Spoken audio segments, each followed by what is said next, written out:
battle rap, hip-hop in its purest form, where two MCs duel it out in lyrical combat. Popularized by Philadelphia's underground hip-hop scene in the early 2000s. It's only right we kick off the series in Philly with one of the queens of Philly battle rap, Zan, a dangerous MC with wittiness, clever lyrics, and a cocky flow. She embodies the essence of a Philly spitter. Zan has amassed over 5 million views and counting, and is currently one of the top 10 most viewed female battlers in the world. You can act like nothing's wrong with it. It ain't E, break E, heart like a country song. This is the dark side of battle rap. First, I don't know, I was really shy. I was like a shy kid. And then coming of age, I wasn't rough. I was a little tomboyish. I wasn't girly or dainty or nothing like that. It was just like I was a girl that I grew up with my brother. Okay. And my oldest sister, she was a little rough too. Like she, like the epitome of South Philly. Like I didn't have beans in and out the crib, like growing up down there. But then when we moved to Southwest, I got cool with some females, and to this day I'm still cool with. And I met in my coming of age, like Reed, Ness, Frank, Eddie Morris, like pretty much Pooh, G's, pretty much everybody from Southwest. I don't want to miss nobody. Cristal, all the rappers from Southwest. I grew up around them, but I didn't rap at the time, if that make any sense. Yeah, I ain't just bust out rapping. You stand here doing me no favors. My name's Zan. Bitch, I got the views. I mean, what would it say about you if I got the you? Now on the real, I pulled strings and 40 hooked you up as bait. They said you was a big fish. Well, here's the catch. I went fishing for this plate, cause ever since you battled Jazz, it's like she went and got the big head, but stop it, Bob, cause his heart beats. I'ma hang this bird over a ledge. No big red. I had went down south. My pop lived down south, so my mom would send me down there in the summers. So I didn't realize how much I really missed being in Philly until like that song by Jay-Z and Big Guess Who's Beside, still a crack of the O's. That's my man. Anyway, so at that time I was so bored. I was like, I might hit me a rap. So I think I was like 13. I started writing raps, and then a guy named Kai the Voice, I don't know if you ever heard of him. I was dating him at the time. And him, my brother, they used to be in the basement rapping. And then my mom, God rest his soul, Ray, he brought me my first rap DVD into the crib. Like, yo, I see y'all be trying to do y'all thing in the basement, watch these niggas spit. That's when I got turned on to like the other niggas in the city, like Cheek, and I'm like, oh, they gonna go meet up and rap? Like, I was still on the porch, so I couldn't go meet up and rap with nobody. But then I started seeing Reed. I'm like, this nigga go to school with me. Like, so I would get my daily dose of like battles, because he would battle anybody. Like after school, we'd be in class, and then like after school, or the old heads would come grab him out of class, and he'd be out there rapping, or he'll be in the class writing a rap. I'm like, you gotta go split this joint now? Oh yeah, I want to see. So that fed my my want to rap. Yeah, and then like a little bit later on the line, like 17, 18, I realized that I could rap. In her 10th grade year, Zan got arrested for having weed in school. This incident caused her to get sent to placement. I was coming through the metal detectors one day, and at the time it was these sneakers they were called kangaroos, but they had a little zipper on them. So I ain't had no work on me or whatever, but I had a little bit of weed that I wanted to smoke later on, so I had put in my little zipper pocket. So at the time they had, like, I don't know who told them to check my zipper, but they checked my zipper, and it was a little bit of weed in there, nothing major. So they like called themselves trying to lock me up. In the midst of them trying to lock me up, I ended up stabbing the school security with an ink pen. I was very angry. I was an angry child, so they ended up sending me to placement. And they was having like these little battle competitions, like for like who was gonna stay up later, or the staff had them doing that. So I just jumped in, and it's like every night I just kept winning. Like, oh, all right, cool. Like, they don't really got bars. And I guess it was a way to get us to calm down or have some type of camaraderie or whatever. But yeah, like I always won every night. I always won a phone call. The phone call was gold. Like if you can call your folks, then cool. So yeah, I went to placement. I came home. And I just was writing. I had a bunch of raps. I don't even know if I remember the first one. I I don't even remember. Like, now I'm trying to think of it. It was hot. It was, but it was. You gotta remember, it was dated too. Like, this is like 2002. Okay. So I had wrote a rap. I always wrote like I was writing to somebody to begin with. Okay, like a diss yeah, like a diss rap. So I was like, I'm on your top now. Your bald head smut was at my house for like a week and ain't washed up butt, like that. Like, you feel me? So, no, but that's yeah.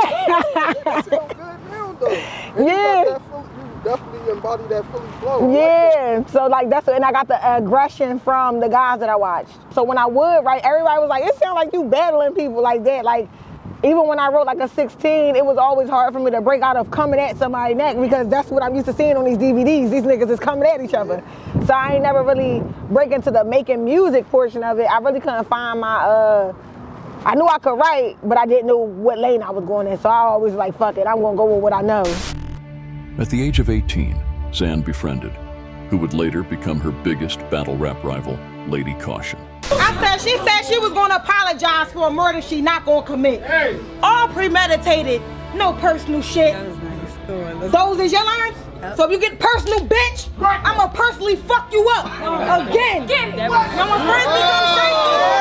When I met Carter, I was a terrorist though. Like this is a crazy part. Like I was really an at-risk youth. Like by the time I was 18, I had already had a kid.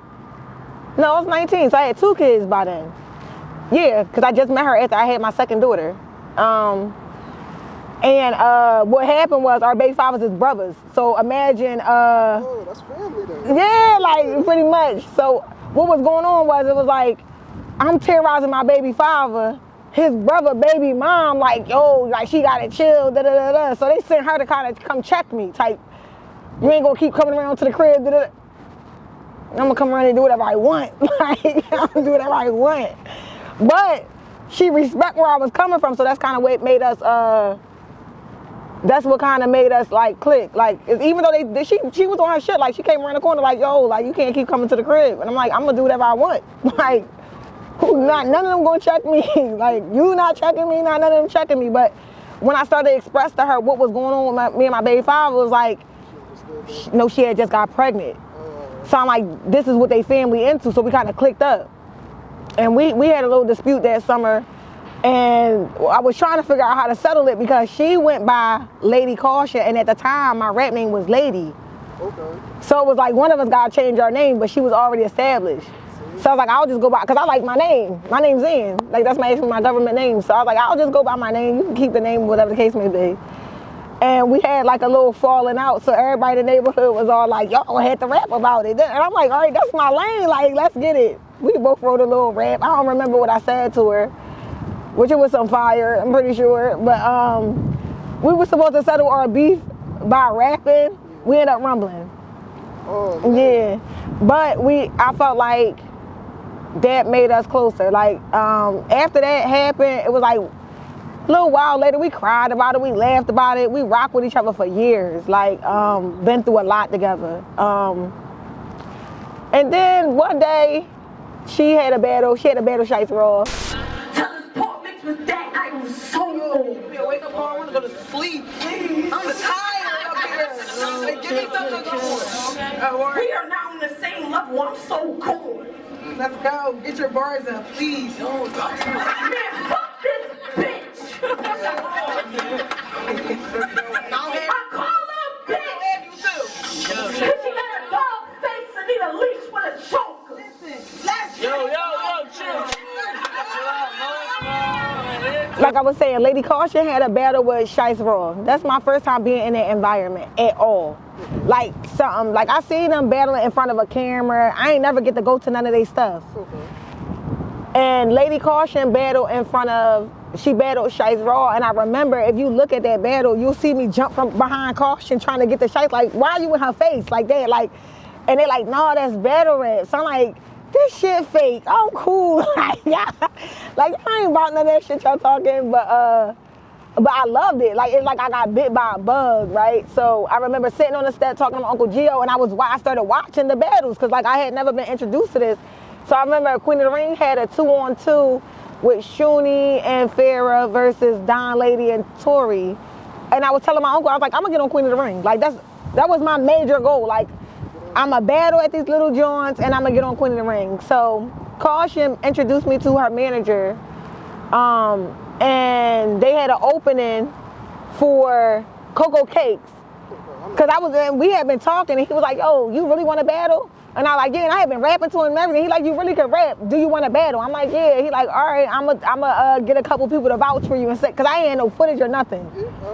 I ain't had no footage. Niggas didn't really even know if I could rap. But Shaka Pitts from Pit Fights in that league in Baltimore and Stephon Gibson with Focus Management got it tatted on me. You know what I'm saying? I love him to death to this day. They vouched for me. They went to Debo and was asking Debo. Actually, rewind a little bit. I know a nigga, my little cousin Busy, rest in peace. I don't know if y'all know Busy Bias. Rest in peace, he just recently died. But he knew a nigga that knew a nigga that knew a nigga. So he knew a guy named King that knew Debo. King knew the manager. So it was like, all right, cool. Let's get them on Queen of the Ring. So that's how that went. So my little cousin kind of plugged my manager in with the nigga that knew Debo.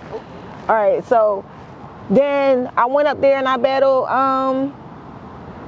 Cakes and I did a good job. So it was like, oh, all right, yeah, she got talent. Before I blow out this bitch Cakes candles, there's another order of business that I just gotta handle. Shout out to you dick eaters. And I ain't about to take it there, but to make it clear, I ain't got one battle, so I ain't had to use YouTube views to make it here. I was so confident. I don't think I've never been that confident in any battle after that one. Yeah. Because I just knew I was about to go tear this bitch up. Like, I already knew. Like, I don't give a fuck what she talking about. I don't give a fuck. Like, I know who I am. I know people like what I'm saying. I don't care what she got to say. Actually, since it was my first battle, I couldn't even fathom what she would have said to me. So it was never like, oh, she might say this or oh, she might say that. It was just like, I don't give a fuck what she say. Fuck punchlines and being witty. I get you gang raped by many men listening to 50. Fuck you with a spear like your first name Brittany. Then light you off like Houston, how you sitting next to Whitney. And I'm not gonna lie, I like the shit she was saying, but I just like, that's not enough. Like, she ain't me. Like, it ain't there. I don't care if she got a following or people like her too. Like, her following gonna like me after this. Like, that's how I felt. Like, and she was drinking Henny out the bottle. And at the time, I think I was like 25 or 26. And I'm like, I'm still green to certain stuff. Like, I'm like, hey, I don't drink Henny out the bottle. Like, this bitch is a nigga. Like, I'm like selling weed and carrying my little switchblade and shit and rumbling. But I'm like, yeah, I don't drink no liquor out the bottle. This bitch is rough. I don't know what they get. Yeah, I don't know what the fuck they get into. But I remember I was like, I just felt confident as fuck. And my manager took us to New York and we was out there for a few days before the battle and we did like interviews and I got to see other girls and I was like, damn, this shit like, it's different because like, it made me feel like I was a part of something. Like, you know what I mean? Like, it felt good. After you went against Cocoa Cakes, how did that feel like after that? It felt good. I started like, at the time, when you had a battle rap league, this before like YouTube and Instagram, you would go on Facebook and you would be in these league groups.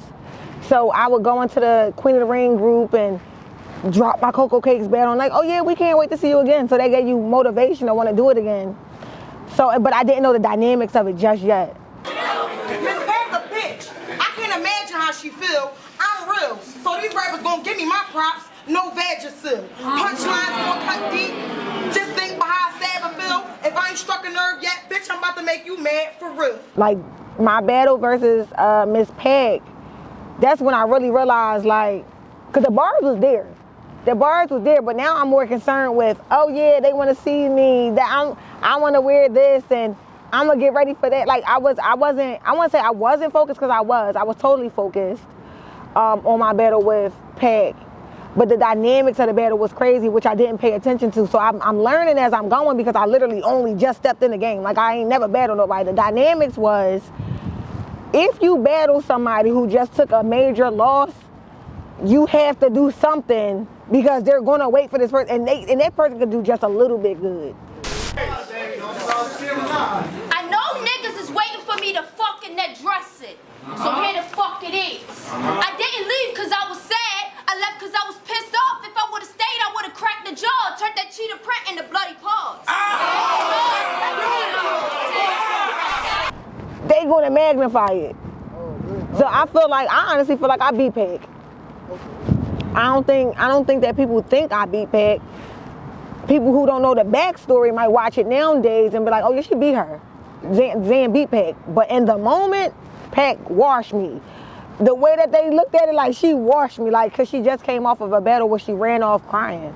So for her to even just come back and have some confidence, it was like, oh yeah. And I'm like, what the fuck? Oh, okay, cool. Y'all ain't listening to the shit I'm saying? So that's when I realized that battle rap ain't always just about the bars. It's about performance. It's about catching their ear, catching their eye, catching their heart, having a crowd. So I learned that in that battle.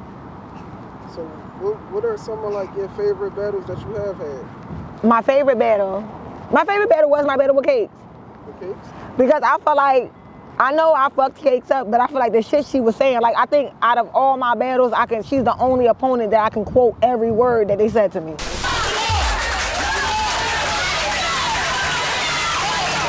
Once I got in after Cakes and after Pac, and I started seeing how they was in battle rap, it was kind of like all right, I'm only doing this because I like the notoriety. Because if you think about it, my goal was to get to Queen of the Ring. So I already reached my ceiling. What else was for me? All I wanted to do was get the Queen of the Ring. Then it went to, oh, well, you did a sparring session, get out of sparring session, and then you could do a closed room, and after closed room, you go to the ring. That's how I was supposed to do. I did a sparring session with Cakes. I did another sparring session with Pac. After I sparred with Pac, they took me to a closed room. That footage never dropped. I felt like that's when I started realizing like it'd be little conspiracies behind the scenes. Who did you battle in the closing? Her name was Justin Case. Yeah. So how did that outcome go? Like, I beat her. I figured that. I beat her. You voted that battle? They didn't vote that battle, but it was like a clear, I beat her. But she was rapping too. It ain't like she was choking or nothing. She was just very trash. Yeah. So they vaulted that joint. But I felt like I still went and did my thing. I beat her, even though y'all vaulted her. So it was kind of like hey Zen, you want to do another sparring session? Fuck no. You just brought me to the closed room. I'm not going backwards. Why would I go backwards? So then it was like little shit like, all right, well, before people can get to the ring, we ain't doing the closed room no more. We're going to do the blind battles, where you show up and you don't know who you battling. Of course, me and Caution go to New York for that shit and who they put together. So technically y'all battled like 3 times? We didn't battle because we still loyal to each other. Okay. So it was kind of like do we want to do this? No, my manager said, no, we're not putting y'all against each other because at the end of the day, that's not what y'all doing. Y'all are not, we wasn't a group, but it was kind of like this my right hand. Why are we doing it? And it was one of them joints that you don't prepare for. So it blindsided, well, I'm gonna say for me, I don't know for her, but it blindsided me because I wrote for everybody else in the room but her. You feel me? I had bars for everybody but her. So we ain't do it then, and then it was kind of like we ain't fucking with y'all then. That's crazy. Yeah. So then it was hard to get a battle with Queen of the Ring. And then it felt like every time they would throw me a plate, it was with somebody who they thought was gonna beat me. Okay. So it was like, if I do the battle and I win, it get vaulted. That's crazy. The politics that's when I started hating battle rap, because to this day it's like, if I do battle, it's because it's an itch I got to scratch, because I love battle rap. So is that the reason why you retired? Like, why did you retire from battle rap? Because battle rap make you want to put your hands on somebody. They play with your kids, they play with your money, they play with your time. You can't be confident in what you doing. Too much confidence, then you cocky. Battle rap ain't nothing but a back door. Everybody backing dooring somebody. Like, I could literally be having this conversation with you, and I ain't saying this how you is, but I'm just giving an example. Me and you doing this interview. You fuck around, vault the interview. This some shit battle rap. You vault the interview and be like, Zen said X, Y, and Z. Oh, I got the footage for later to use it later on. You feel me? Like, that's how battle rap is. So like, you can't trust nobody. And then they always want something for nothing. In 2013, Zan would go viral battling on iHat Battle League against Stud Famous. Shit, I understand why this bitch wanna beat me. Not only is my name Zan, but I already caught you sleeping because I'm the beauty that be beasting, and you could die over a buzz like after a bee sting. What? No, I'm not at all winner, but I swear I make it Snow White. The way my shit flip, Ariel's on a slow night. I'm not a fucking princess. If I didn't make it clear, my gun longer than the bundle with that bitch Rapunzel here. And my journey, and God rest Stud Famous, she actually passed away too. If y'all know me, Y'all know I had a battle with somebody who threw a dildo at me and it went viral. Nigga, that pussy dead. Petco can't do shit for that kitty cat. No more 9 lives. Bitch, I wouldn't fuck you with my nigga strap. And hold on, wait a minute. In that experience, I ended up going viral, so I had millions of views. That shit ain't matter because it was me. You feel me? In the beginning, it's like, oh shit, such and such got a million. Such and such got, it wasn't really too many people who had millions of views. And I will say Shice Raw was the first female to make 1 million views. Even though it got taken down on YouTube, I'm talking about 2003, 2004, 2005, she had 1 million views. So it was like, okay, cool. I didn't reach my ceiling with Queen of the Ring, then I want 1 million views. I meet my goal there. My manager sent me to Vegas. We went out there, I got millions of views. But then battle rap started saying shit like, how she got more views than such and such? Who the fuck is she? Or how she got more views than such and such? She can't even rap. Same people saying she can't even rap, who is she, da-da-da, I'm going at. All right, well, battle me then. Well, battle me then. Fear of a Funeral, battle me then. Tory Doe, battle me then. Don Lady, battle me then. No, no, they not gonna battle me. The politics is crazy. Yeah, it's really crazy. You can keep me down, even though I got, because if you look at my resume, if you think about it, I done battled at Queen of the Ring, I battled in the ring, I battled on numerous leagues. I was the first female in Philly. I'm like, if you, all right, right now, where I'm standing right now today, and I'm not even active, I'm like number 6 top viewed female battle rapper in the world. Yeah, So it's like, but it don't matter, because if they don't fuck with you, they don't fuck with you. The media outlets don't fuck with you. Then you get to the point where you're arguing back and forth with each other because now controversy sells, but now don't nobody like you because you too aggressive. Next time on Dark Side of Battle Rap. Me and Easy, when Easy first came into battle rap, I scooped him up. You know what I'm saying? We was together for a little while. We had a little falling out or whatever. And I want to say battle rap kind of played a part in that too, like the falling out portion of it.